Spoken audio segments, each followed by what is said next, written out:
sur qui on mettait un bouc qui devait être sacrifié. Parce que dans le temple, il fallait faire le sacrifice pour le péché. Et il y en a qui amenaient les pigeons, il y en a qui amenaient le bouc. Malgré que ce sang ne pouvait pas sauver.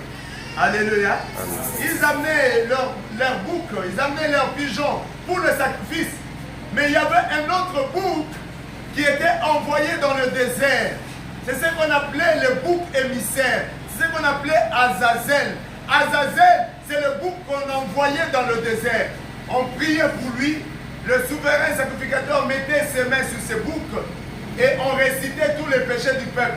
Quand les gens viennent avec leurs péchés, le souverain sacrificateur rassemble tous les péchés, toutes les fautes et il prie sur ses boucs. Et après avoir prié pour ce bouc, on l'envoyait loin, loin du peuple, dans le désert. Alléluia. Voilà. Bien aimé, le péché, il fallait un sacrifice pour le salut de péché.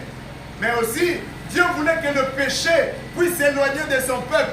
Les péchés, c'est une grenade, c'est une bombe à retardement. Tu ne gardes pas ce péché, chéri. Un jour, ça va exploser. Un jour, bien aimé, ça va créer des dégâts. C'est pourquoi il fallait mettre les mains sur ces boucs qu'on appelait bouc émissaire ou Azazel.